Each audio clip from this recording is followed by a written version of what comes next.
नमस्कार दोस्तों, एक बार फिर हमारे YouTube चैनल में आप सभी का स्वागत है।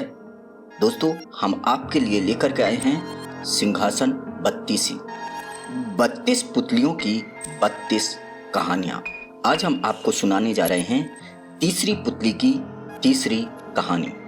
तीसरी पुतली का नाम है रत्ती बाला। तो आइए शुरू करते हैं।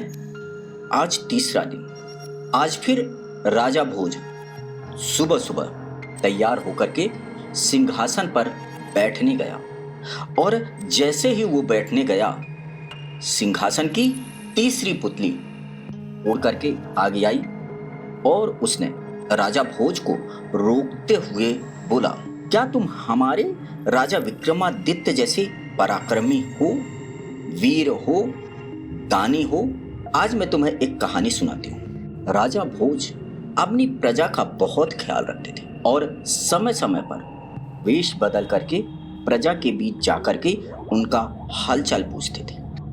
वेश बदल करके प्रजा के बीच जा पहुंचे, गांव गांव घूमता था, लोगों के दुख दूर करता था। इसी कारण प्रजा उनका बड़ा मान करती थी और राज्य के अधिकारी भी डरते थे कि कब राजा विक्रमादित्य वेश बदल करके हमें पकड़ ले। आज फिर राजा विक्रमादित्य अपने राजमहल से वेश बदल करके गांव गांव घूमने निकले। आज उन्होंने भिखारी का वेश बनाया था। जब वो गांव में घूम रहे थे तो एक स्त्री के रोने की आवाज आई। राजा साहब उस आवाज की तरफ गए जिस घर से आवाज आ रही थी। बाहर से आवाज लगाया। महिला बाहर आई। राजा साहब ने पूछा, तुम्हें क्या दुख है बहन?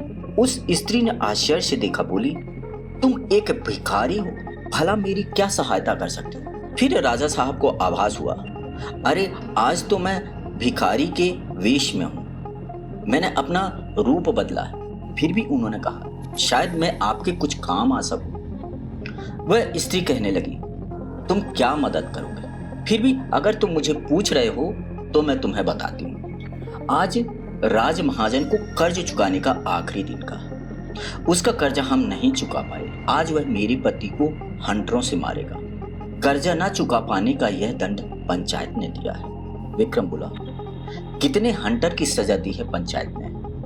15 हंटर। विक्रम ने कहा, क्या दूसरा आदमी उसके बदले इस सजा को नहीं भोग सकता? स्त्री बोली, भोग तो सकता है, पर हमारी मदद करेगा कौन? विक्रमादित्य बोले, मैं तुम्हारी मदद करूंगा। तभी महाजन अपने नौकरों के साथ आ गए। राजा विक्रमादित्य ने स्वयं को उसके सामने पेश कर दिया। महाजन के नौकर राजा को घसीट कर ले आए। स्त्री दौड़कर अपने पति को बुला लाई। फिर पति पत्नी और विक्रमादित्य को पंचायत के सामने पेश किया गया तो पंच आश्चर्य में पड़ गए। एक पंच ने राजा विक्रमादित्य को समझाया भी, क्यों बेकार में अपनी चमड़ी निकलवाते हो?